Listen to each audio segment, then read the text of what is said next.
speaking of like fighting on the ground, the Tank Abbott, there's like a clip on YouTube. We were watching some of your old fights and your wins. It's got millions and millions of views of people arguing in the comments about the first and the only ever, what was it, a toe hook? You got to call it toe hold. A toe hold? It was the first ever submission win by a toe hold. Yeah, and they call it a toe hold. So I think some people, when they don't know submissions, they say, like, oh, you twisted on his toe. I'm like, no. I grabbed his foot and I broke his ankle. Oh, damn, you broke it? Yeah, it popped out. He didn't tap right away? No, well, he was trying to. He was screaming, but because I was inverted, I didn't see, I couldn't feel it, you know what I mean? But you didn't try, you wouldn't try. I've never, ever, ever in my training or in my, in competing, have I ever driven hard on somebody once they've tapped. Once I feel you tapping, I might not let go until the referee gets there, but I don't keep increasing the pressure. But I never saw this fight, Frank. Yeah, this was against Tank Abbott. This was what year was this? You remember? 2003. Yeah. I mean, there was another highlight. I think you're the only person to ever submit Big Nog and beat him by striking. Yeah. Right?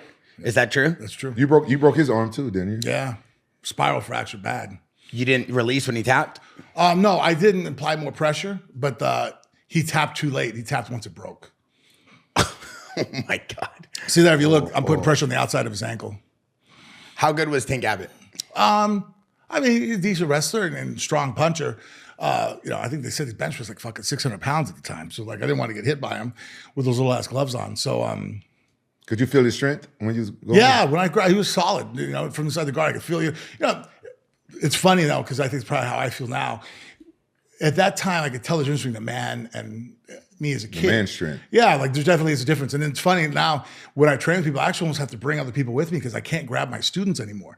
I actually did it to my son the other day. I didn't even mean to. I was like trying to show him a Russian time I grabbed, and I could see him wince. I'm like, oh, I'm sorry, it's okay. And I see bruises of my fingers on his arm, like, oh, fuck, I'm not even trying. I'm sorry, There's just a difference in tendon strength as you get older, just to get stronger. Yeah. And I feel that now when I grab people that like between a man and a 20-year-old call him a kid, but yeah, you're a kid, you just don't have the same, even though you might bench press or squat, it's just a different kind of strength as far as body to body. How strong was Brock Lesnar when you fought? He's strong, but I mean, like Shane Carwin and those guys, there's other guys out there that felt just as strong. You fought Shane Carwin too? Yeah, but speed-wise, that's what fucking shocked me with Brock. I remember the fight that knee barred him, like I went to arm bar him and he pulled up and I rolled to one side and then I came up like in half guard to look for him and literally the fucker was gone. It's just because he planted his chest on my shoulder and spun to the other side. I was like, holy shit, this fucker's fast. You know what I mean? Like for a guy that size to move that quickly, I think that's the part that people don't realize with Brock, that it was his speed of movement, his explosiveness that was really set him apart. Being big and strong, yeah, but fucking everybody at 280 pounds is big and strong.